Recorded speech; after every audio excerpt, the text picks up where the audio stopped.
Back in the day, Thomas Nelson, when they first came out with the New King James Version, had some different editions available, and one of them was the Royal Reference Bible, which is what I'm showing here.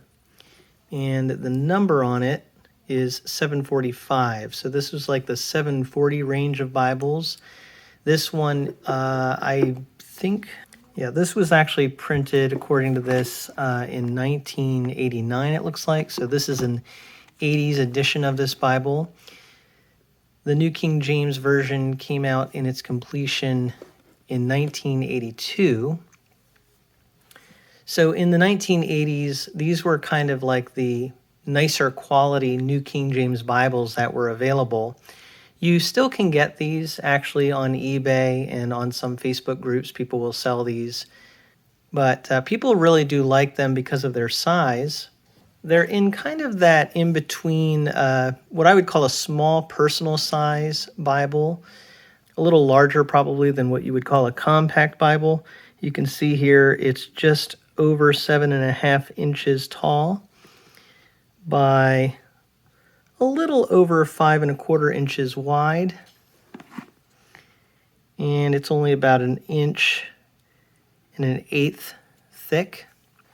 So I was looking at this Bible, and I happened to have another Bible out and realized that there is another Bible on the market right now that is, you could call it the equivalent to the Royal Reference Bible from the 1980s. And I'm speaking of the New King James Version Personal Size Quentel. And what caused me to realize that this is kind of a modern version of this is their similarity in size. And you can see just looking at them together here, they are very close. And I didn't really even realize that till I had them out together, just how close they are in size. The Personal Size Quentel is a little bit taller and maybe a little bit thinner, or narrower, I should say.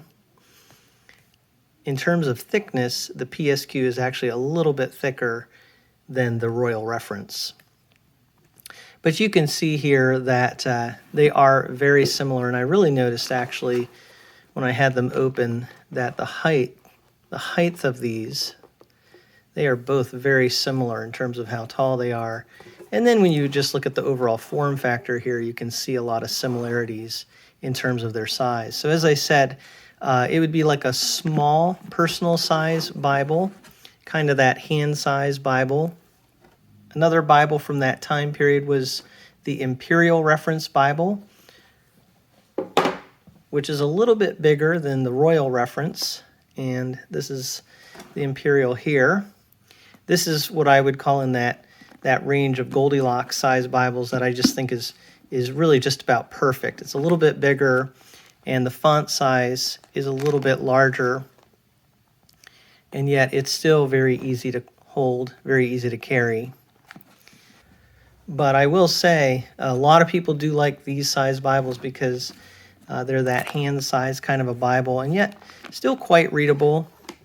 So I thought I'd do a quick comparison so you can see here there are similarities and differences. They both do have cross-references and translator notes, but in the Royal Reference you have them in the center column, and in the PSQ you have them on the bottom of the page.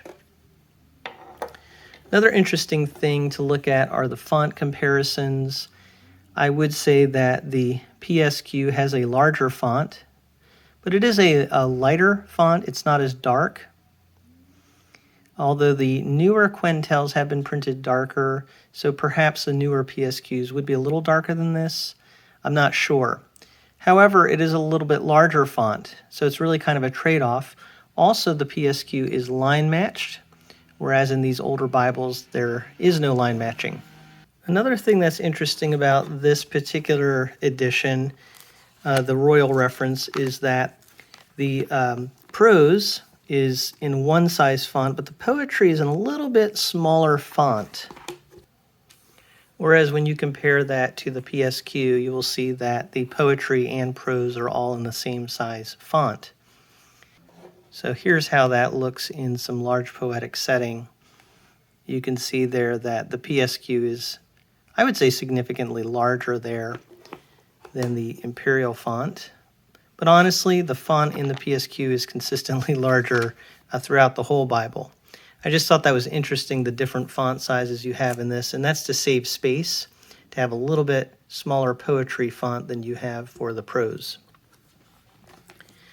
The New Testament in both of these Bibles is a red letter text for the words of Christ.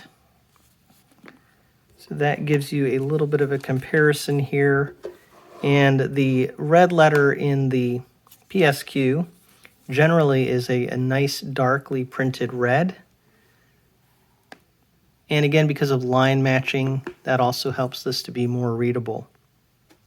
Some of the differences, though, you can see here are in terms of not only the line matching, but also this is a verse-by-verse format. The PSQ is a paragraph format. So that is one pretty significant difference between these two Bibles. This, I would say, probably does have quite a few more pages. Just looking here in the book of Luke, for example, when you get to Luke 22, we're at page 1177 here. We're already at page 1401 in the PSQ. The paper in both of these Bibles is very nice. I think because this is less pages, they could probably get away with a little bit thicker paper. However, the paper in the PSQ is from the Netherlands, or this was printed in the Netherlands at least, and it is a very, very nice quality paper in its own right. And really, in terms of ghosting, I would say they're actually pretty similar.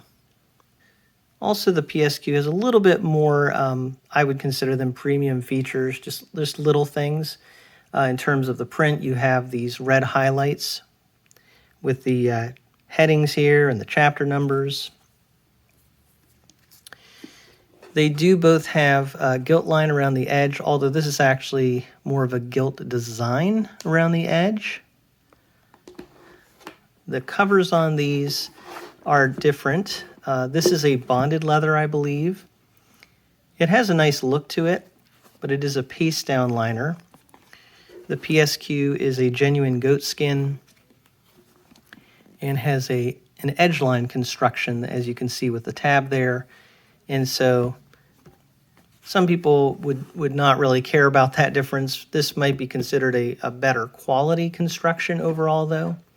In terms of how flat they lay, though, I'd say they're pretty similar. This probably has a little bit flatter feel because of that construction. But as you can see, the PSQ also lays quite flat.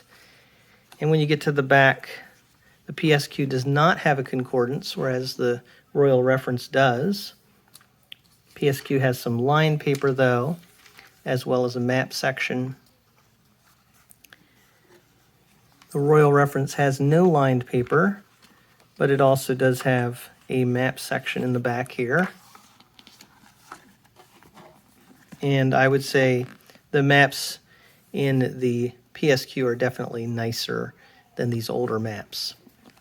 Also, ribbons. I know we have people that are really into ribbons, and the PSQ does have a couple of very nice double-sided satin ribbons, Beresford ribbons, I believe.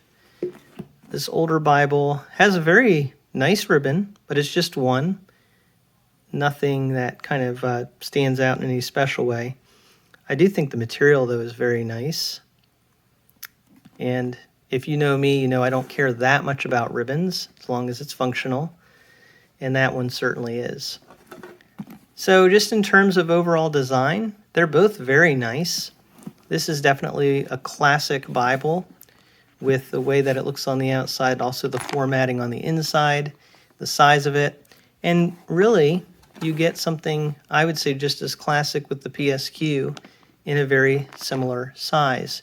Just a little bit different formatting on the inside, a little bit thicker Bible, but very, very close. So I would say if you're looking for a modern edition of the Royal Reference that is a very premium quality, the PSQ, New King James Version, really fits that bill. Comes in this box here. from Schuyler with the Schuyler Jerusalem cross logo on the front. This box, it's very much product of its time, and maybe some of you like that a lot. But honestly, they're both very nice Bibles. And it just struck me that this PSQ is very much kind of an update of the Royal Reference Bible from Nelson from the 1980s. So I thought I would share that with you, and I'd love to hear if you have any comments or questions on this. Feel free to leave that in the comment section below. But thank you so much for taking a look at these Bibles with me from a Frisch perspective.